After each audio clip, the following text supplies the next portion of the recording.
Good evening. They thought it was all over. It is clearly now the will of the Parliamentary Conservative Party that there should be a new leader of that party and therefore a new Prime Minister. And I've agreed with Sir Graham Brady, the chairman of our backbench MPs, that the process of choosing that new leader should begin now. It is now a bloody coup at the heart of the Conservative Party leaves one political career dead in the water. Fuck me, this was a week. Tonight, he looked impregnable, but even the Prime Minister couldn't survive the terrible effects of vodka. We explain. The Tory leadership contest is on, and in prime position is Donald Fromage.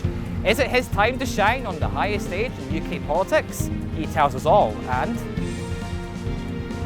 an exclusive to TNN, outgoing Prime Minister Boris Johnson speaks to us live near his Chequers resort.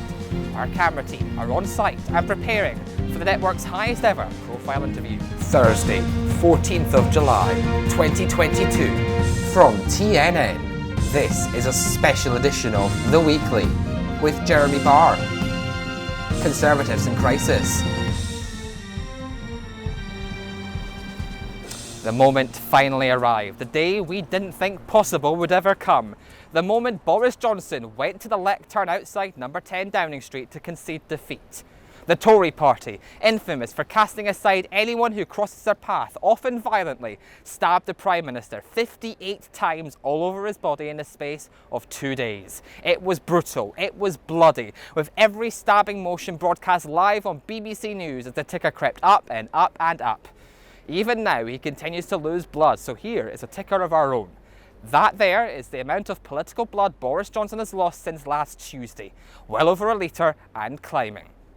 While Johnson groans in agony and the Conservative Party mourn the loss of another leader, it's an incredible moment for us in the media industry. We got to spend the week feeding from the adrenaline of the moment, taking viable TV time from Holmes Under the Hammer and Lorraine Kelly to force our stupid faces on your screen for hours on end. We loved it, and there's jack shit you can do about it. On that note of our unwavering coverage of this important moment in British politics, we turn to the Tory leadership challenge. Contestants left, right and centre are declaring their interest in becoming the next Prime Minister. One of them is Donald Fromage. It's been quite a year for him. It started with promotion to the senior cabinet for the first time, initially as Minister without portfolio, but then Secretary of State for STEM. It wasn't all smooth sailing though. In February, he fought off a scandal where it was alleged he had an affair with Home Secretary Priti Patel. Both parties denied it, and somehow both survived. A fierce supporter of Boris, he continued supporting the outgoing Prime Minister well after he formally resigned as Tory party leader. And Mr. Fromage joins us now. Donald, why are you running? Well, I suppose it's because, well, I felt, don't get me wrong, Boris, what a good man, what a good, honourable man he is. I have much respect for him. But I feel that it is time for a change. I feel it is about time. Are you saying that because the Tory party said it and you're just trying to toe the line? Because everybody else in the parliamentary party have said the same thing, that it's time for a new leader. Except perhaps for the most die-hard, ardent Boris supporters like Nadine Dorries and Jacob Rees-Mogg. Well, it's not to say I'm not a supporter of Boris. I think he was a very good man. A man who lies. What lies? Chris Pincher, Partygate, Brexit, Parliament, the lot, you name it. Oh, no, I think that's all pish posh. I believe he delivered on Brexit. The Partygate, I don't recall there being a... He delivered a shit Brexit, and you know it. I would never believe. If you were Prime Minister, how would you be different from what's come before? What sets you apart? Well, for one thing, I would be a very honourable and honest man, and I would be honest with my public from all the dealings that go on within government to my latest bowel movement. Do we need to know about your bowel movements, Mr. Fromage? Well, the public decide that they need an honest prime minister, and what could be more honest about a prime minister than a prime minister who opens up about their movements? Well, talking about a can of worms, there is always the question of independence, nationalism in Wales and in Scotland. Boris Johnson has already said he won't allow a Section 30 order to be granted. He won't allow another independence referendum here in Scotland. Where's your position on this? Well, I'm with Boris. Good on him for not allowing it. I mean, there's already enough trouble as it is at the moment with everything going on in the world. And you Scots, you demand another independence referendum because... What would you do if they said yes to independence? If they somehow unilaterally declared independence? What happens there? Well, I would just decide I will want to take Scotland back by force. And not just Scotland. If Wales, if those leek-eating monkeys decide to step out of line, I would bring them back with force.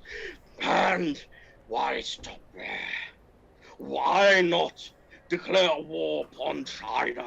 Or beat the ever-living snot out of the US? Biden is just Biden.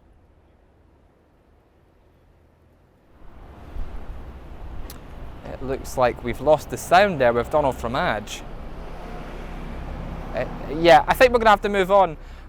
Just a bit of news that's come on whilst we were talking to the Secretary of State for STEM. This tweet in from Priti Patel, the Home Secretary. She already ruled herself out from the leadership contest, but this tweet here I find really interesting.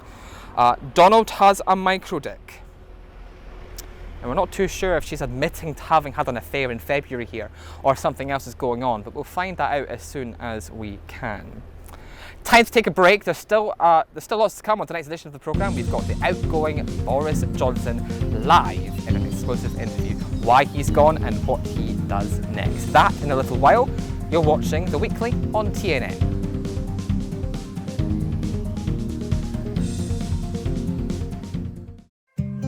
We're the Conservative Party. We love our beautiful countryside. We love committing cybercrime. And we absolutely hate babies. Apart from that, we're fine. We're nice. The Conservative Party. Please bear with us while we find someone to lead us. It might take some time.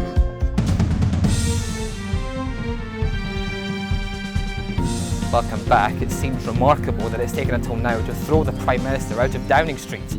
Until now, it seemed he was harder to get rid of than growing mould on stale bread. Not even the tough cleaning brand of bleach that Donald Trump himself used to cure him of COVID was able to shift the stain. So, what happened? This. How to cure Prime Minister Syndrome. 1. Find an MP with a history of sexual abuse. 2. Give him lots of alcohol.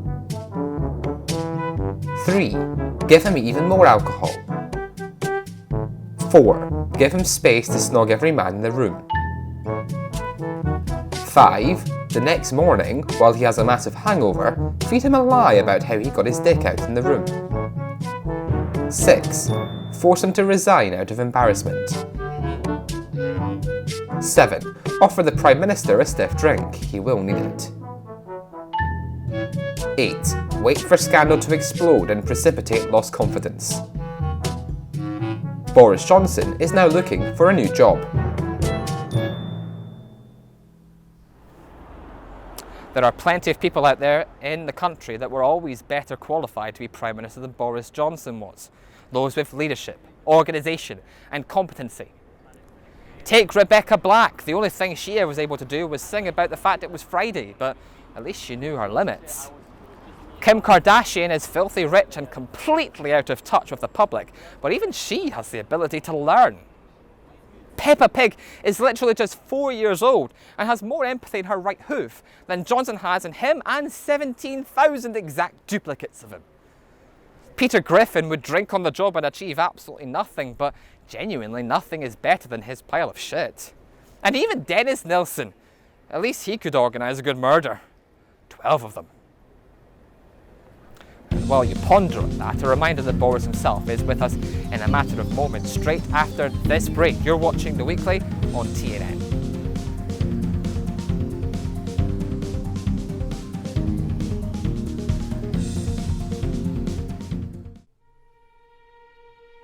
This is a list of Boris Johnson's achievements in government. Empty. He cancelled Christmas. He cancelled democracy. And he nearly cancelled himself. We're so glad you're rid of him. But we are pretty fucking useless too. We have no plan, no charisma, and no motivation. The Labour Party. Back in government, in 4 leaders' time.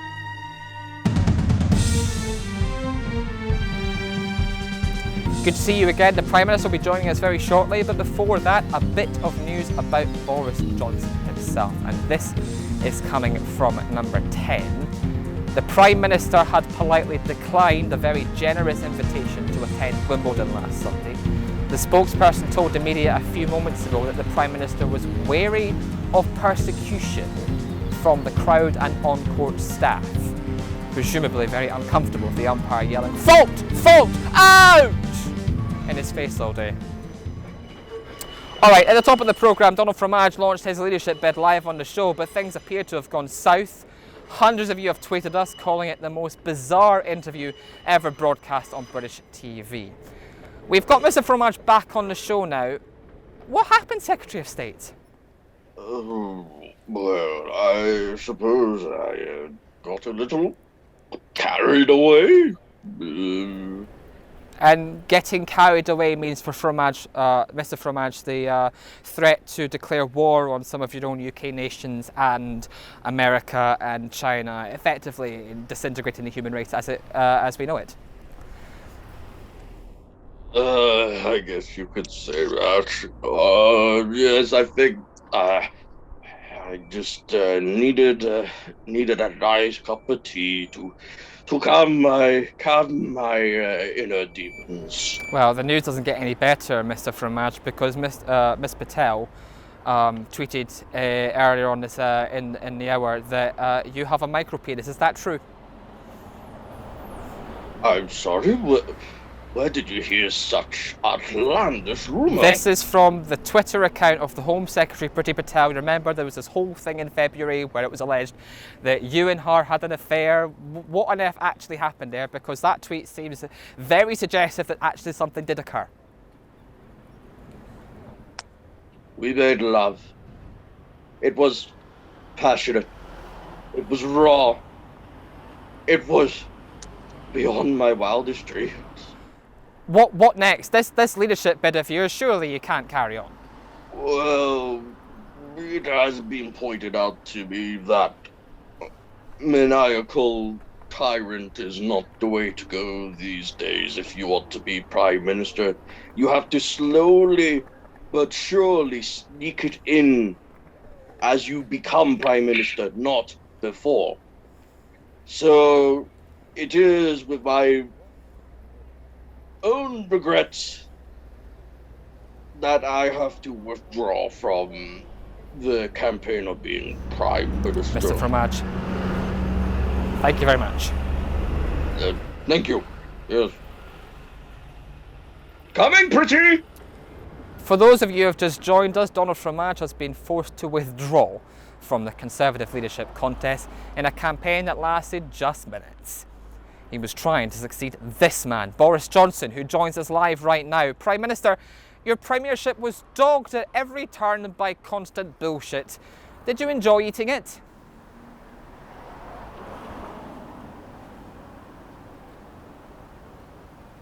Prime Minister, can you hear us? Well, that is a terrible shame. We're not able to hear from this bastard at this moment in time. That's it from From the main news team for now, rolling coverage continues on the TNN News channel, where Kristen Allen is selling her soul for us on the anchor's chair. There she is, readying herself. But I have a dinner date with Fiona Bruce in an hour, and I'm pretty sure we're going to wind up having sex. Good night.